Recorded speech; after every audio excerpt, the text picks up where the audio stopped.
Are doing well. Just wanted to create a quick video here so that we can go over a few things.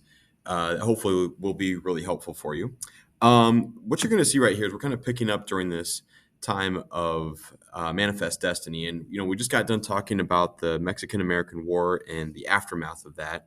And so, as you can see on this map right here, here is kind of everything you can see that the United States has done to kind of complete our manifest destiny, going from sea to shining sea. But as you're going to see, there will be plenty of people who are not going to be satisfied with just this idea of just going from sea to shining sea. Why can we not just take this even further, right? Like why should the Pacific Ocean be the end of the United States? Is what a lot of people are going to be thinking. Of course, you can see like this was going to be the original 13 colonies over here. The Adams-Onis Treaty down here is going to give us Florida. This would be some of the stuff we are going to take after we defeat the British in the Revolutionary War. These right here in the kind of the top part of Maine and then into here as well with like part of North Dakota, just a couple of minor boundary disputes that are going to be settled relatively easily with the British. All of this part right here is going to be the Louisiana Purchase.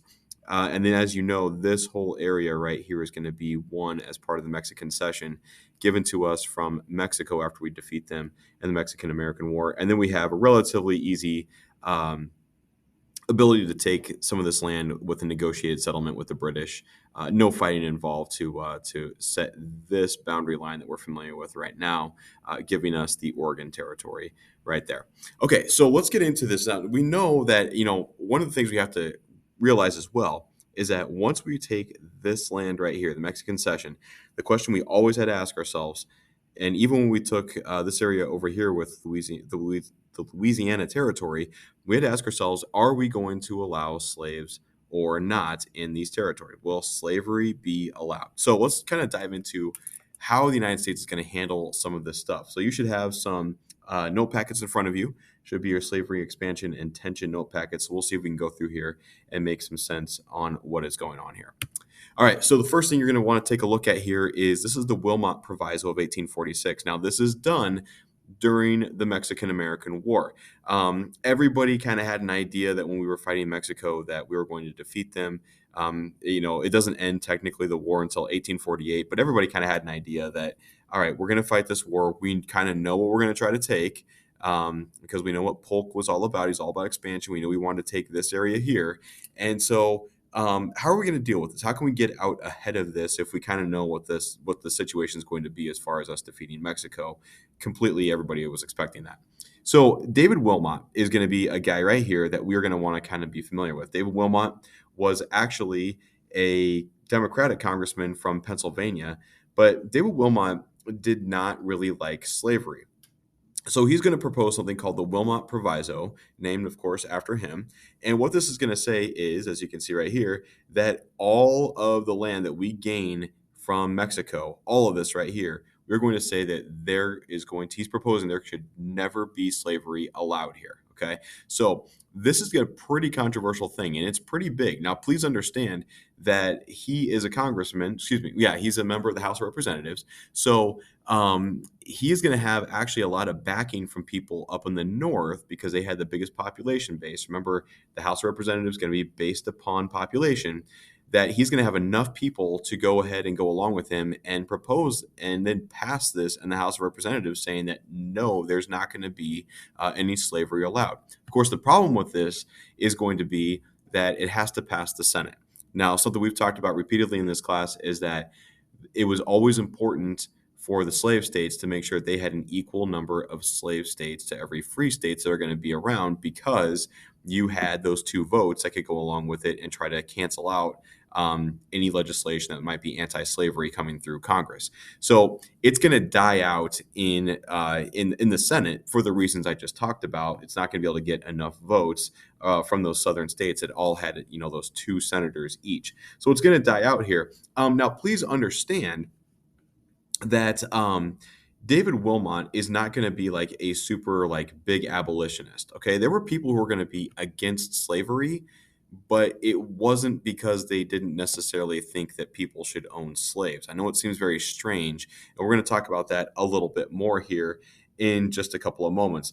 But the failure of the Wilmot Proviso, why it matters is that, as you can see right here, its failure is going to lead to further sectional issues. You're going to have a lot of people in the northern section of the United States who are going to be like, yes, we should definitely outlaw slavery. And of course, there's going to be people down in the South who are going to be pro slavery, who are going to be like, no, we need to keep slavery going. And I'm insulted at the idea that we're trying to take an entire gigantic section of the country and then break it down and say that there shouldn't be slavery there. So these are going to be some of the issues that you're going to find with the Wilmot Proviso, and how it's going to lead to further sectional issues as we are getting ourselves, we're about 15 years or so away from the Civil War at this point. So this is certainly not going to slow down all of the problems that people are having getting ourselves ready for the Civil War. Okay, so let's talk about going to the free soil movement, and this is more of what like a person like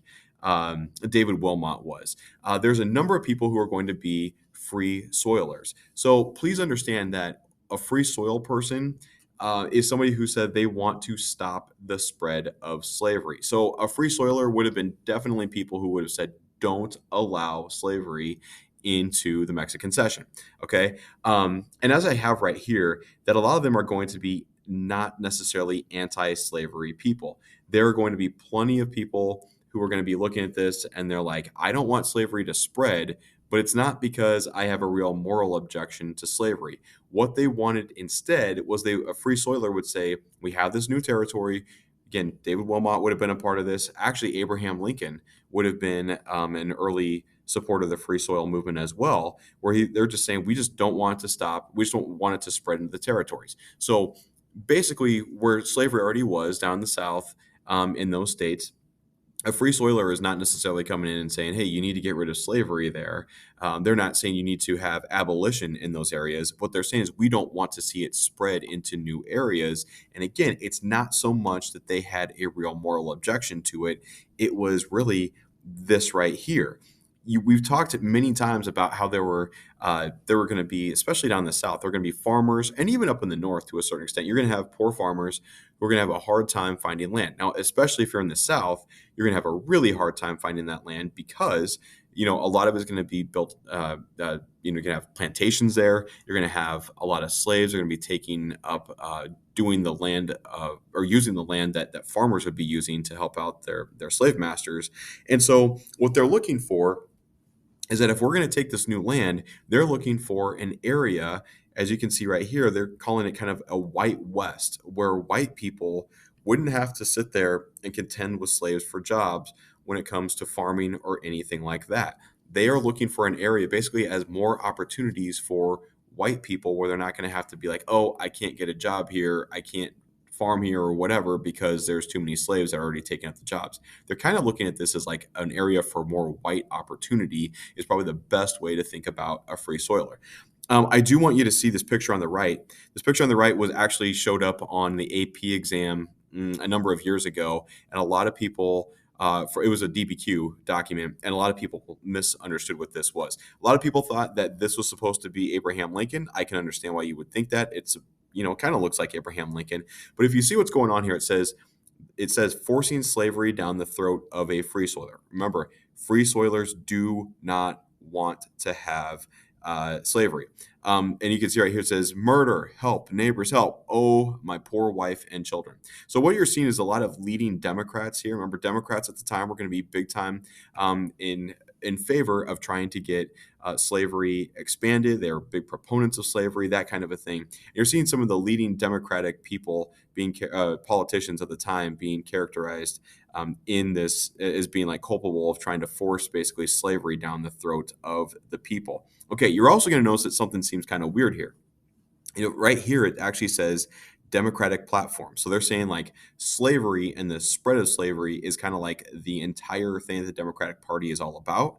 And this is like the entire focus of the Democratic platform. That's basically what they're trying to say. Then you see some weird stuff here. It says Kansas, it says Cuba, and it says, I know it's really hard to read, but back there it says Central America. So what they're trying to say is like, when I was mentioning earlier that there are plenty of people who are saying that we don't feel like the end of Manifest Destiny needs to be just from, the Atlantic Ocean to the Pacific Ocean. Why can this not go even further? So there are going to be things, and we'll see this here in a little bit. There's going to be something called Bleeding Kansas with the Kansas-Nebraska Act, and that has everything to do with should slavery go into this area, should there not be slavery there. But when we go outside of the United States, you're going to start to see there were some definite people who were definitely saying that we should go and take Cuba, maybe take it over from Spain, and try to make this a territory of the United States that was going to have slaves. Perhaps even someday make it a state that would be a pro-slave state. Remember, not only are you spreading slavery, if you make it a state, you get two more senators in Congress, and that's becoming increasingly important, as you know, at this time. Central America, what this was is there were people who would go into who were going into Central America and trying to take over kind of weaker Central American countries and trying to set up pro-slavery areas there. And then perhaps someday, if things went well, try to actually make it so that these things would become part of the United States, perhaps states at some point. There's one really, really crazy guy. And this kind of went on for a little bit before the Civil War. Once the Civil War started, people stopped making these pushes into Central America. But there were plenty of people who were very offended that we were going to continue to do this, and other people who were very excited about this at the same time, that we would expand and do the Manifest Destiny thing even into Central America. It was crazy. I do want to quickly tell you about one story about a guy who was actually very successful. There was a guy, an American guy named William Walker, who actually tried to go into a portion of Mexico himself. Remember, this is after the Mexican-American War. He tried to take over a little section there, had some mild success, eventually got thrown out of there. But he tried again, and he went into actually Nicaragua. And he took a band of like, I don't know, 300 people or something like that. It wasn't very many people. And they had kind of a civil war going on down there. He took his like 300 people approximately, and he sided with one side of one of the competing factions there in the Civil War, and he was actually able to go ahead and go in there. He actually was able for 10 months, he actually was the president of Nicaragua. He took over everything, and for 10 months. In fact, we got to the point where Franklin Pierce, the president of the United States at the time, actually acknowledged him and said, "Yes, that is the president of Nicaragua." It was absolutely crazy. He kind of gets thrown out of there, and he's going to try to do this one more time in Honduras in Central America. But this time, the British got kind of mad. They had a couple colonies over there in Central America, and when this guy tries to do this again, they get worried about their colonies and maybe some other places that might try to get taken over. And they actually round him up. They capture him. They give him to the Honduran people, their government, and they actually shot and executed William Walker. But yeah, this is how much people were getting into this stuff, and this is how worried the free soil people were going to be. So please understand, again, your free soilers are not necessarily abolitionists. They are not abolitionists. They actually are looking for more opportunities for white people in new land that slavery is not in, and they want to stay out. They want to keep the slavery out for those reasons. Okay, let's move on here to Compromise of 1850. We've already gone over that. Let's get into the Gadsden Purchase. The Gadsden Purchase. Okay, so let's actually go back just a couple of slides. You're going to notice right here we've taken all this land. One small area we did not take with the Mexican-American War was this area right here, the very southern part of what is, today Arizona, and just a tiny portion there of New Mexico. So we left that alone. We didn't take it as part of the Mexican-American War when we took the Mexican Cession. And then we start thinking about, wouldn't it be nice if we could create an area that could go all the way across the United States? I'm talking about a transcontinental railroad, one that would go from all the way east, all the way to the west. And this was a very real thing that was going through Congress was, okay, if we're going to try to do this, where would be the best place to do this transcontinental railroad?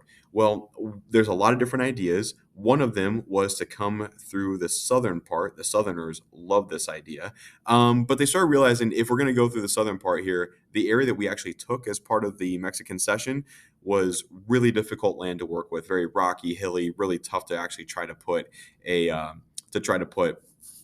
railroad through. So instead, what we're going to do is we're going to come back to Mexico, and we actually offer, we don't want to fight, we just want to offer them, I can't remember, I think it's $10 million that we offer them to take this area right here, we're going to call the Gadsden Purchase, because this was going to be a better area to send a potential railroad track to go through here. So that's why we come back and we do it. In Mexico, I'm not sure if they were super excited about selling the area, but they did sell it to us and no blood was shed over it. But again, like, what we want to take away from the Gadsden Purchase is we're thinking about expanding a little bit more.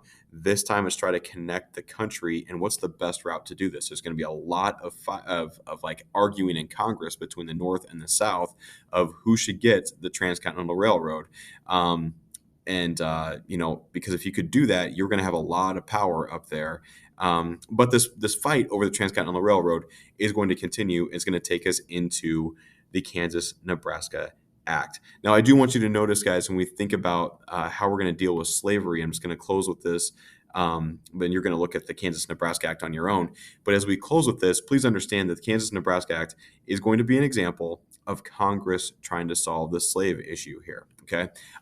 Please understand that lots of people are going to get involved in trying to solve the slave issue, and everybody thinks that they can do it. So you have the Kansas-Nebraska Act. This is going to be Congress trying to stop this. You're going to have eventually the Supreme Court is going to get involved, thinking that they can stop this. You're going to have presidents kind of having their own issues on whether or not they can handle and take care of the slave issue. So with that, I'm going to stop this video, and you're going to be checking out stuff on the Kansas-Nebraska Act.